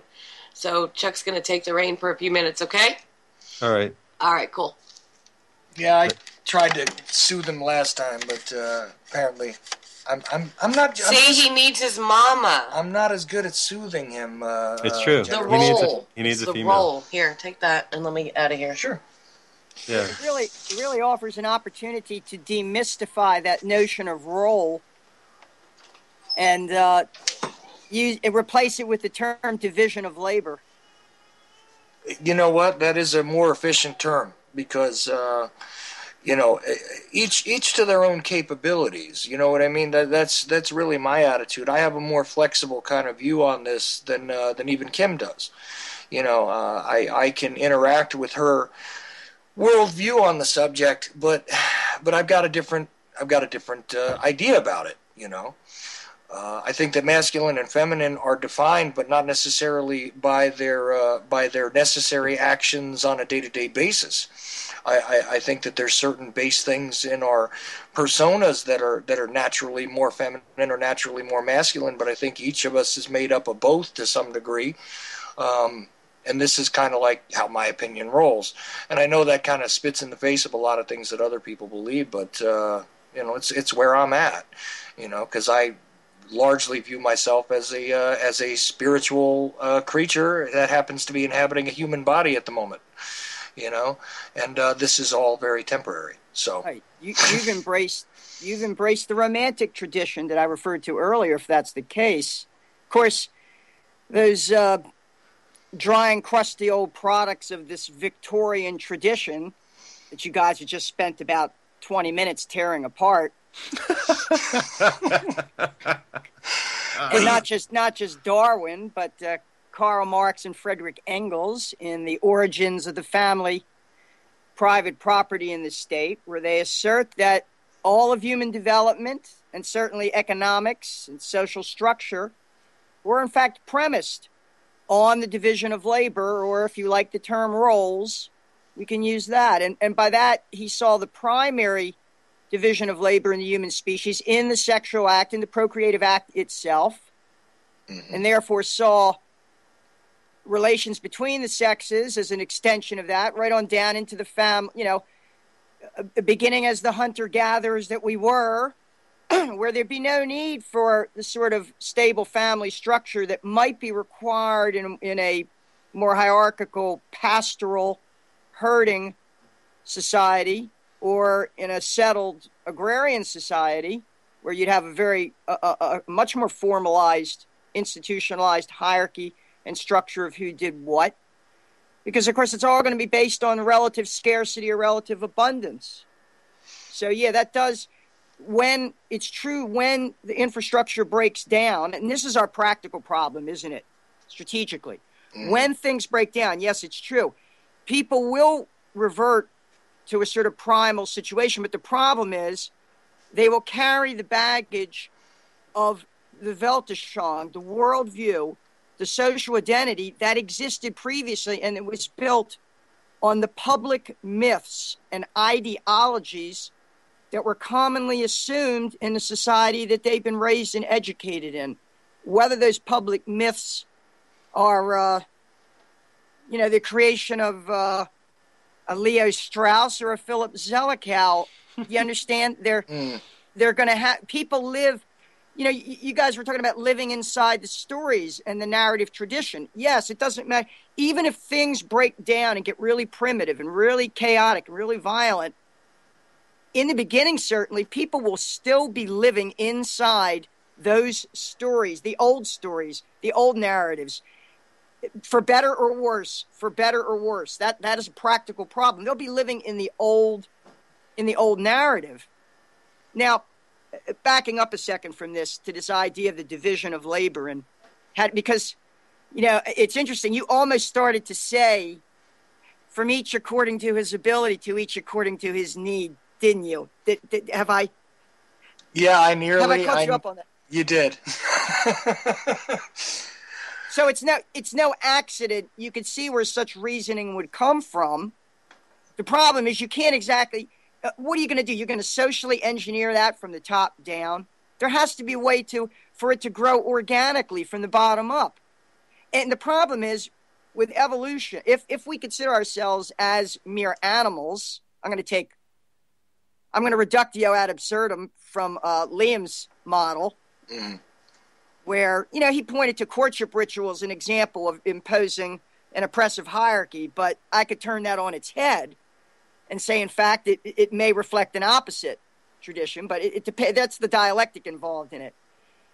Right. But certainly from the standpoint as raw mammals, it would seem to me that males and females are at cross purposes at the starting gate, because clearly it's to the male's advantage to spread his genome, his specialized, unique genome, with as many different female partners as possible, whereas it suits the evolutionary interest of the female to secure a mate who can protect her, who not only will be genetically suitable for her to mate with, but who in turn will raise the survival likelihood of her offspring, who will then combine both her genetic heritage and the male whom she mates with.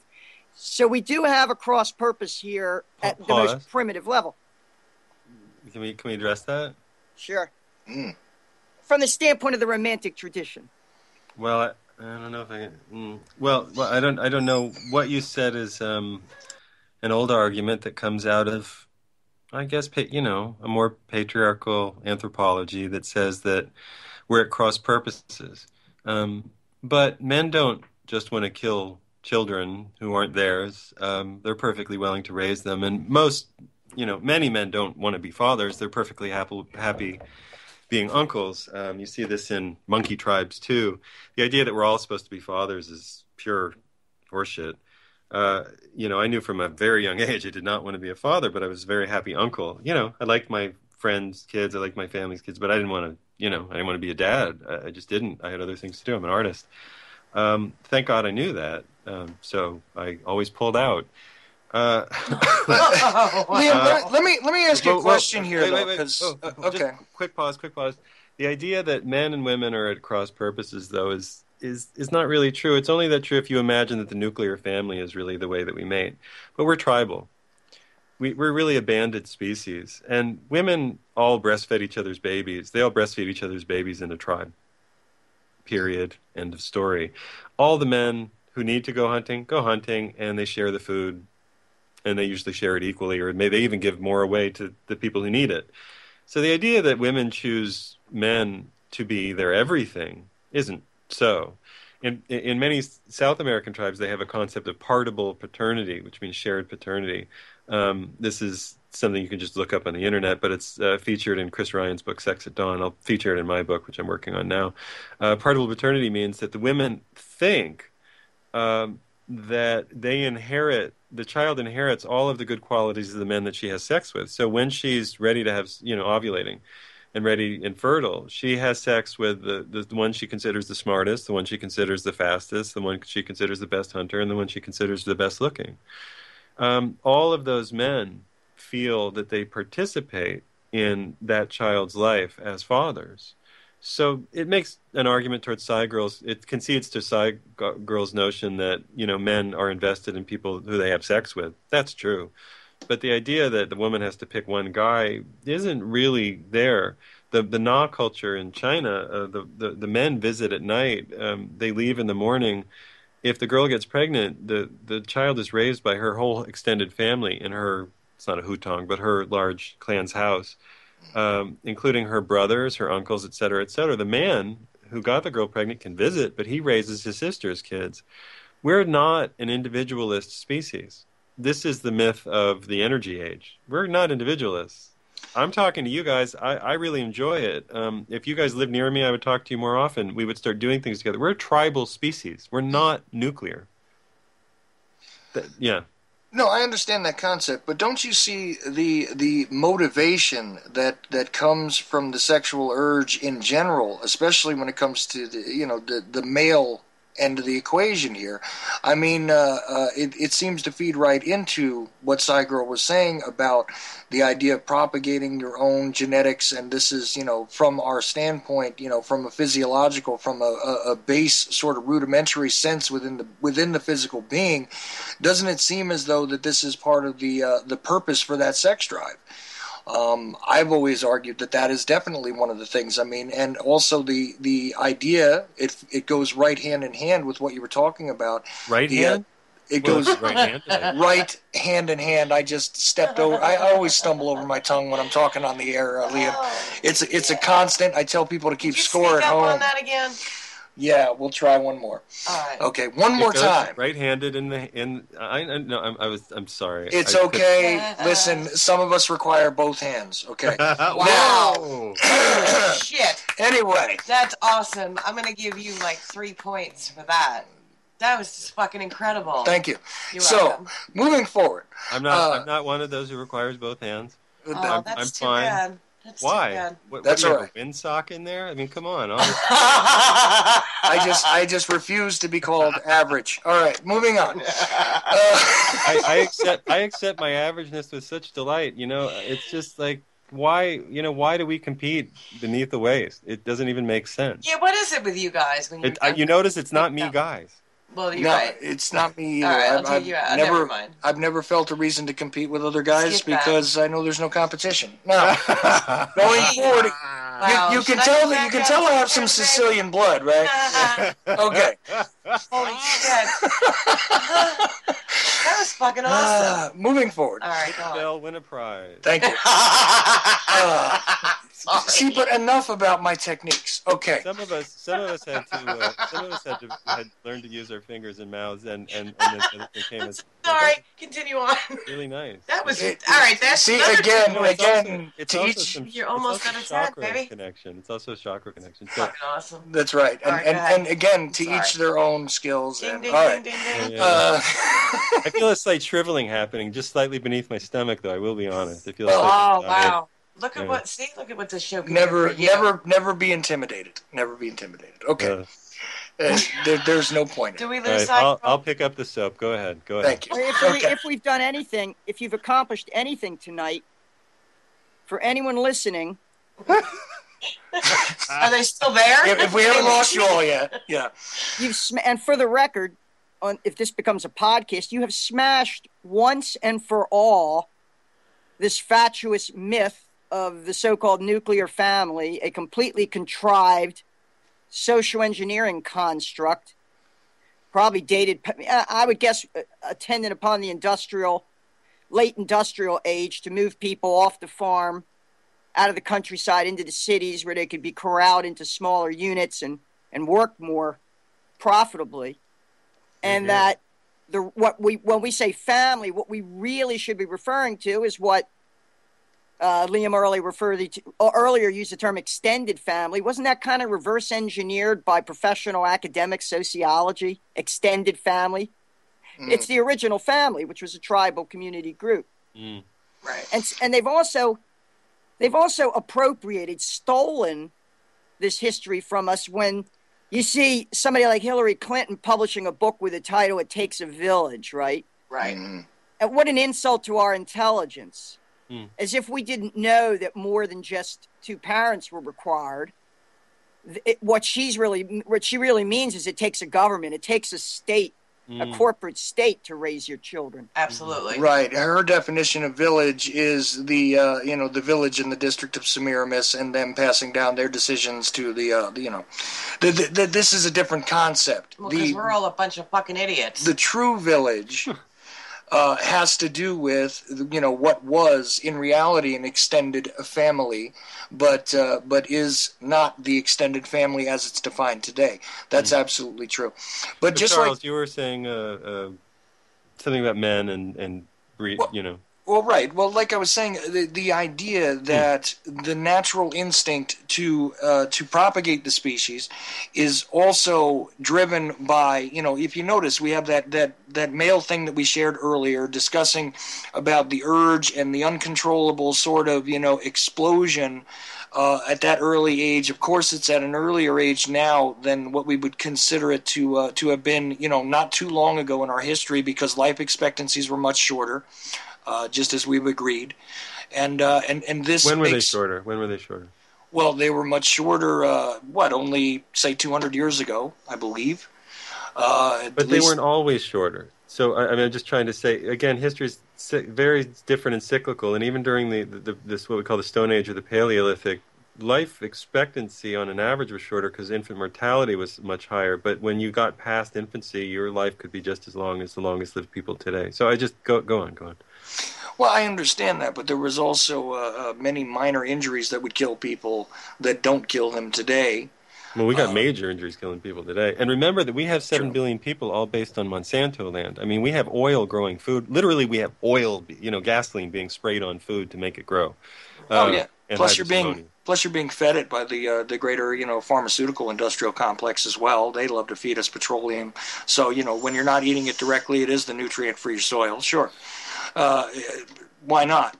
But back to the whole thing about propagating the species, the concept of mate selection and the natural urges, what actually attracts you, and all of these kind of things, these seem to be part of the equation as well. And I think in a very real way, like the concept, I forget who brought it up now, about attempting to further your own genetic seed, as it were, as a male, seems to be a realistic way of reasoning the sex drive out.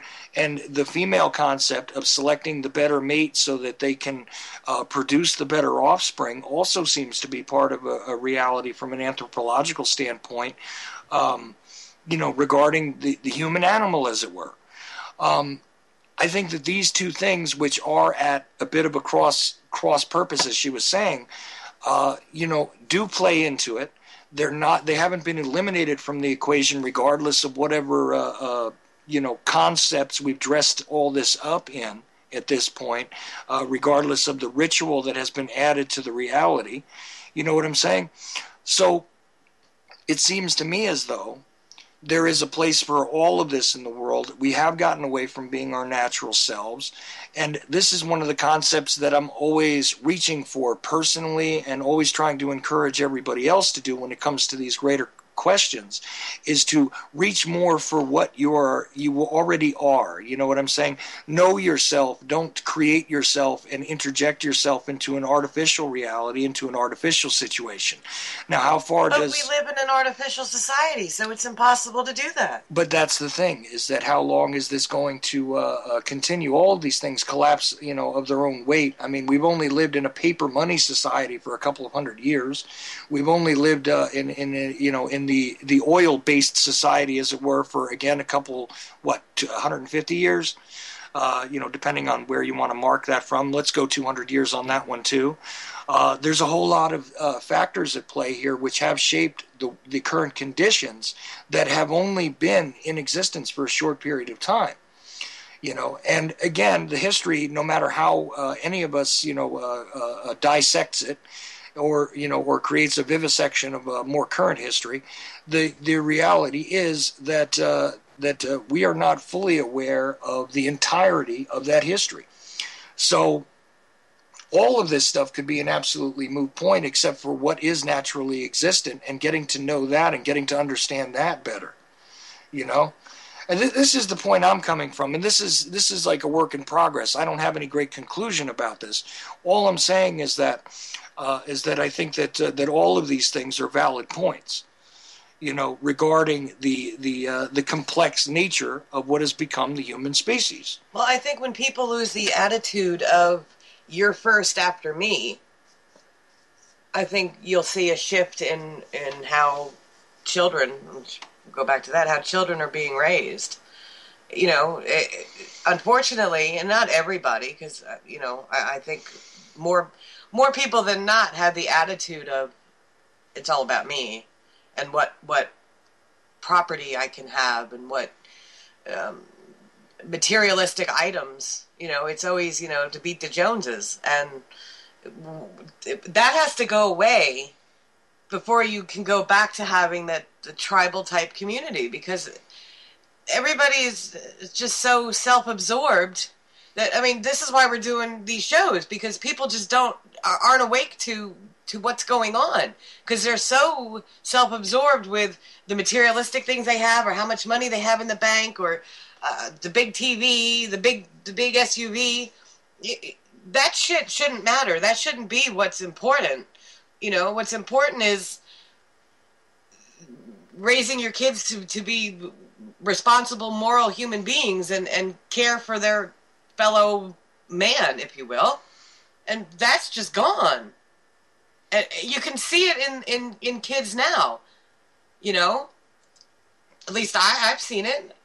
Maybe I'm wrong. I don't know. This is my opinion. I just think that the sooner we get rid of being so fucking materialistic, you'll get back to the basics. Well, our society's been, we're a herding culture. The word capitalism comes from the old Latin word capita, which means head. It was head of cattle.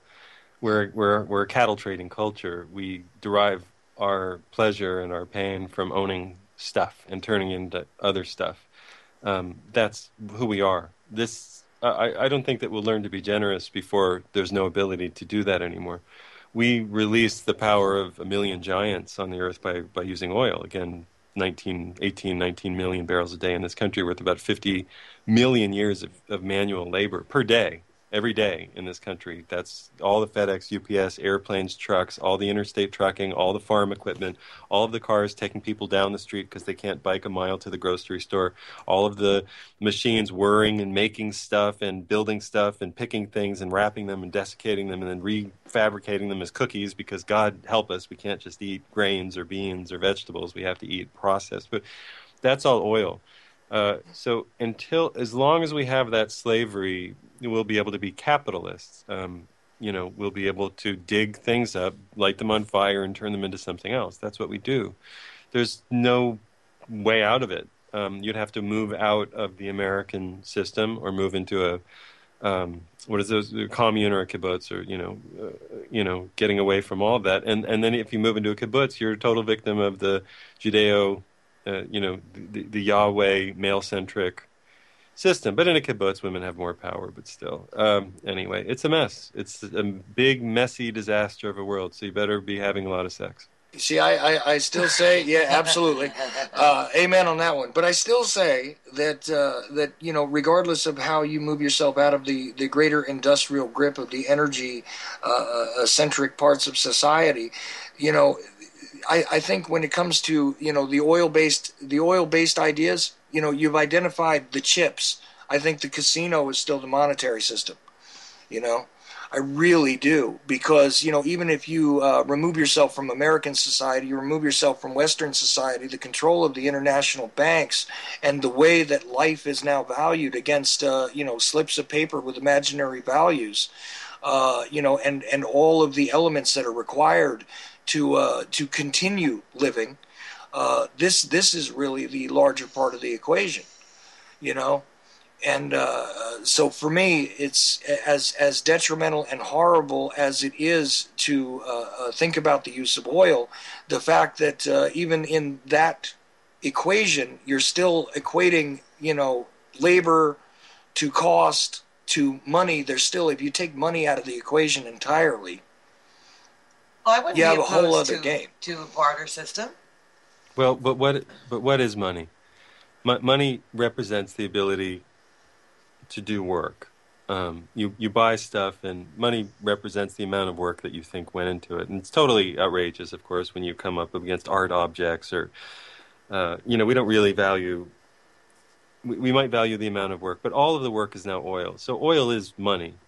The monetary system is, you can print money today because you have slaves to do the work. If you take away this, and that's oil. If you take away the slaves to do the work, money becomes a different animal, and you have to return to something like a metal, which you can actually dig out of the ground and is fabricated, has value, isn't going to go away in the rain like paper will.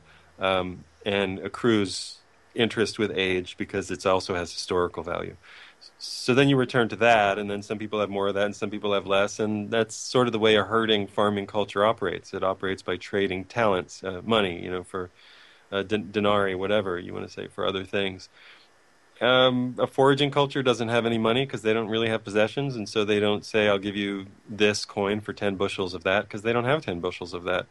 That's where we come from. God knows where we're going. We're going down a very steep hill. As soon as Gawar, the big Saudi Arabian field, hiccups, and when you read on the front page of any paper that the words Gawar is in decline, you can kiss every bit of Western civilization a rather quick, perilous slide down a hill, and I hope that we end somewhere in the 1800s. Well, I would have been happy living on Little House on the Prairie, I'll tell you. It's a hard life. It is, but that's to me what the family unit should be. I don't know. Call me old-fashioned, I guess. People become very crazy when they live out on farms, and you can't live on farms that way in a nation of 320 or 40 million people. You got to be mass die-off, suicide, zombie land, all that kind of stuff first. And then the land is so polluted. We built nuclear power plants in every corner of the country. We're so stupid. I'm afraid for our son when he gets older. I really am. Yep. Hopefully we just, raise him with what we believe is right and what we believe is wrong, and he'll take lessons from that and be okay. Yeah, of course. We're all going to, Jim Morrison said, we all die and nobody here gets out alive. So love and trade love. And we're a funny little monkey. We've managed to actually put in place all of the traps that can destroy the entire surface of the planet. And if you read a website called ENE News, or Energy News, if you really want some sobering news, read about what's happening in the Pacific as a result of Fukushima. And your worldview may change. And you may say, we can't fix any of this, and I'm just going to live and love and be kind, because it's already done. But I agree with that to an extent. I'm just hoping that everybody that participates in these alternative media outlets and, does kind of spread the word that maybe they'll wake up some people and they'll say, wow, you know what? It is pretty fucked up. You hope that's... Listen, I just want to be around my friends. So, if I do this and more people go, hey, I like that. That was fun. That was cool. That means that there are more places for me to have more friends. So it's, it's just pure self. I just like to know who my friends are. Right. Well, it's important. I mean, everybody needs somebody. Yeah. Whether Mick Jagger. Right. Whether they choose to, admit that out loud or not is a whole different story. But, whatever. I'm with you. It's a scary freaking world. And when I come home from work and I close my front door, really, this is the only place I feel safe. Yeah, becoming a new mother puts all these different feelings. Oh, I'm an old mother, honey. I got older kids. Yeah. Well, you got to admit that it changed your emotional matrix to have a baby again. At 43? Absolutely. Yeah, and I have to admit also that, in my 40s with the baby, it changed a great deal of my worldview. Emotionally, I don't interact with this boy as I did with my other two. I'm in a different place. I'm a different person, realistically, so...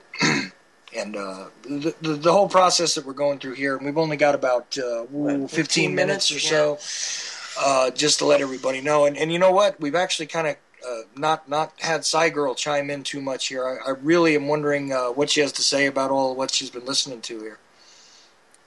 Well, I follow ENE News as well and other sources, and I really have nothing good to say about Fukushima. Nothing encouraging to say. No, that's scary. It really is. No, I was talking about this the other night with Barry Prince, and we were discussing, what he's seeing, in the oceans and the massive lack of, it sounds silly, but the lack of sardines, where there used to be, the lack of other different species and things.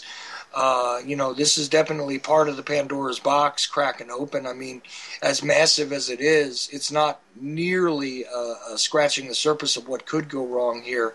When you take a look at the positioning of a lot of these other nuclear plants, what will happen if we have greater failures or more of them, or, all of this stuff. I mean, they're on fault lines, they're on coastlines. Fukushima could be a joke if 4 or 5 of these things, just go into complete failure. You know what I'm saying? And it's disastrous enough. I mean, I made a joke. I mean, look, I don't eat any more fish because of this. No, we don't. But we don't. I really wanted to have a tuna fish sandwich, and I'm afraid to. I won't eat any fish at this point because I just don't know where it came from, and I'm trying to limit the amount of things I put into my body that that I'm not sure what the origin is. I won't eat anything that bleeds for 3 days and doesn't die. Oh, you're missing out, dude. That was a joke. I know. I was going to say, so... You're missing out. That was a joke. But will you drink the blood? There you go. Thank you, Sai. Oh, that's awesome. Sad she needs to call in every week because now I have a ally. I love Sai Girl even when she corrects me. I was making a joke. Of course I'll have oral sex with you. Of course I will. Liam needs to defend himself. Are we No, I'll have oral sex with both of you. Awesome.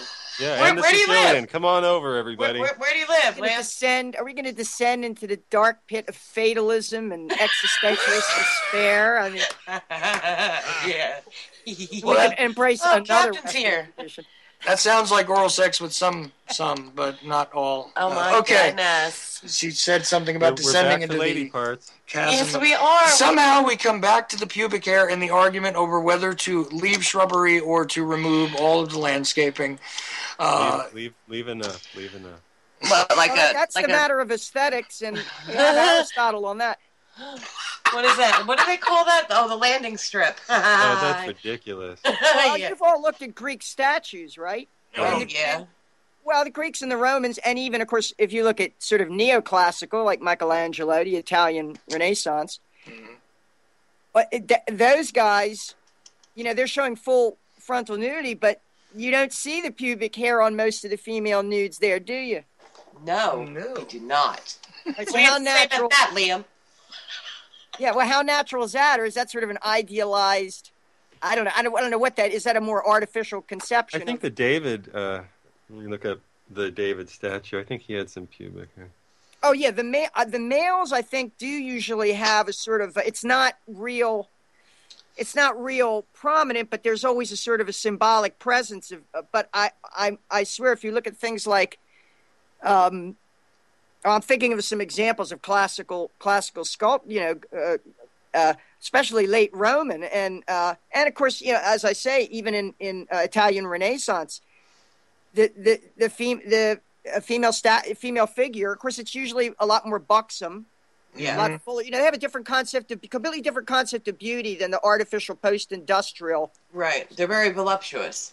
Yeah, we like the sort of concentration camp inmate look, right? Right. No. Not me. I personally, I think that's very. I know, but that's what. Come on, that's what. I don't know. The fashion magazines try to sell. That's what. Well, that's because they're clothes horses. You know what here's what I like. I like somebody who's their own type. You know what I mean? In all shapes and sizes. You should realize your full genetic potential, and you know something. That cannot be legislated. No. Well, you'll never legislate fairness or justice or common sense or enlightened self-interest. You'll never do that formally and institutionally by passing laws. This is the great fallacy of progressivism and its approach. It's in the culture or it's nothing. Mm-hmm. It's all about culture. Children learn by example. You can do all the and here I'm really going to take a sledgehammer to this sort of rotting shell of institutional public education. Yes, please do. Well, and I know not all parents are in a position to homeschool their kids, and we're hoping that new alternatives are going to spring up quickly because it's a terrible, terrible, terrible thing to have to send a young child to one of these schools where their minds are going to be completely, I feel at this point, they're going to be taught bad science or false history, the whole, they're going to be they're going to be culturally and socially engineered in the elementary schools and even in the preschools. Children learn by example. All the preaching and the teaching in the world doesn't stand up to they see how adults behave and interact with each other, and that's how they form their judgments.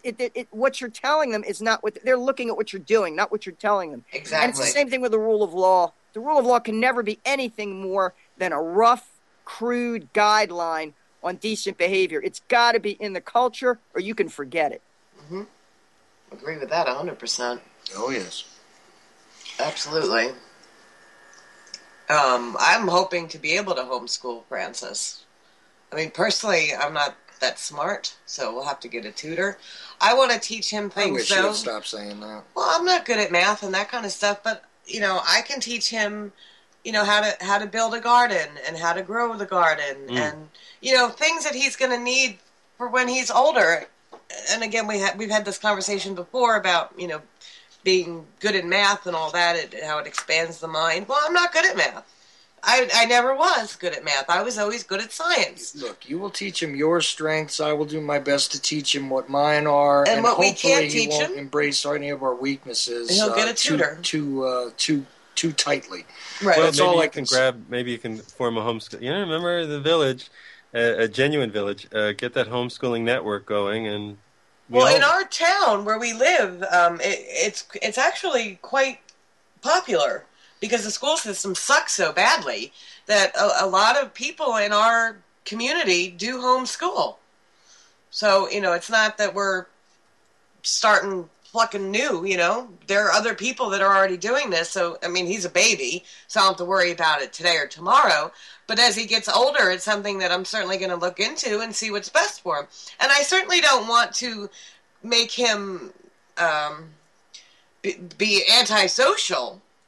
He needs to be able to socialize and have friends and do activities and stuff like that. I just don't want to subject him to the bullshit of the public school system. Because I'll tell you what, there are teachers that were teaching my children when they were smaller that had no business being a teacher. That would be like throwing me in calculus class to try to teach it.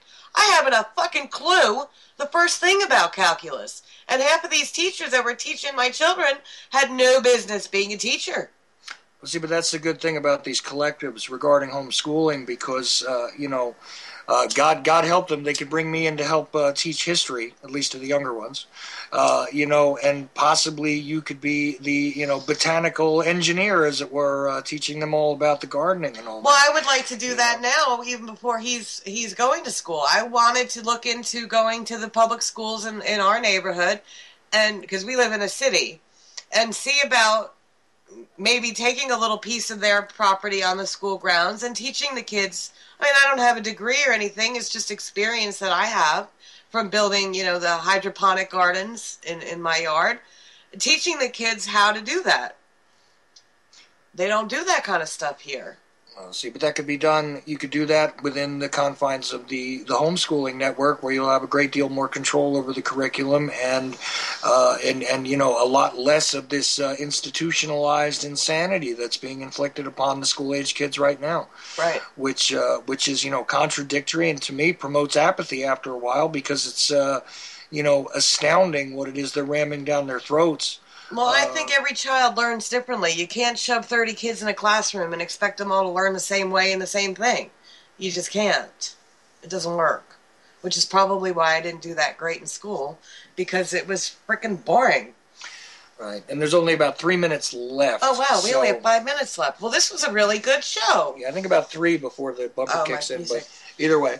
But thank you both for calling in. This really turned out to be a really good couple of hours here. And Liam Scheff, what is the name of your show on Sundays, by the way? Liam Scheff Show. The Liam Scheff Show. Well, that's easy to remember. It sure is. I think I've downloaded a lot of it. It's good stuff. He's very well read. I'm not saying I agree with everything you say, Liam, but you really back your stuff. You definitely are well informed about the subjects you discuss. And crude, yes. and I make a lot of jokes, often at my own expense, and sometimes at other people's. And I'm. It's really sweet of you to say that. Of course, it's always a work in progress. And so, instead of, and where I'm not well informed about it, I say I'm reading this, and it seems, I use that language. It says, the experts are wrong. That's what my book's about. Official stories exist to protect officials. The first thing I learned growing up in a family of doctors was that they change their minds about what's true every 6 months. Facts change. So knowing that is a helpful thing when quoting academics, and I know that Cy Girl understands, because when you read 20 contradictory papers in a row, you go, okay. Yeah. Can we go around recklessly smashing people's illusions without also offering up a better, more workable paradigm? That's really what it comes down to. Well, the paradigm I'm offering is please don't shave your pubes off. I mean, I don't know. Yeah. And there we go. Whereas I will remain on the opposite side of the issue and encourage it. At loggerheads. Yes, sir. We will agree to disagree well, just on to this. be fair, I think the man should also shave. Thank you. I want to lay my head down on what feels like a nice foresty pillow. I want to be able to take a nap. That's what boobs are for. They're soft and squishy. No, but all right, anyway. Pheromones. See, somebody asked if I was bringing up my Norks, and I did. Care to boobies. Apparently. Care to break the tie on any of this, Cy Girl, before we run out of time? Yes, Cy Girl. To pube or not to pube? Well, you know me. I don't want to throw the baby out with the bathwater. I'm for preserving the pubic hair, but shaving the legs and the underarms, for aesthetic reasons. I trim my underarm. There it goes. So I'm still kind of stuck in that romantic tradition, I suppose. You are awesome. She's incredible. You need your own show. You really do. Yeah, you probably need your own show. I think what we need is a new civilization. Thank you. Too. Oh, there we go. Well, if any of you live near North Carolina, we could start our own little tribe. How'd that be? Good Lord. I think somebody just fell over. Flashback to hippie communes or something. I don't want to go back there again. Been there, done that. Oh, my commune would be fun, though. I think. Well, maybe. Yeah, it would be. Am I invited? Of course. Thank you. Good grief. Do you need a formal invitation? Always. All right, then. All righty. Cool. Well, we got about 2 minutes, I think, or maybe 30 seconds. I'm not sure. It's 11:58. I don't really know what time my music Your music is going to kick in any, probably about 10 seconds. Right. Well, next Saturday is before the Super Bowl, so I'm going to talk about how I can't stand the Patriots and how we're in Deflategate now, and before we were in Spygate, now we're in Deflate. There we go. And I have no interest in football. Okay. All right. Thank you guys for calling in. I hope everyone gets a good week.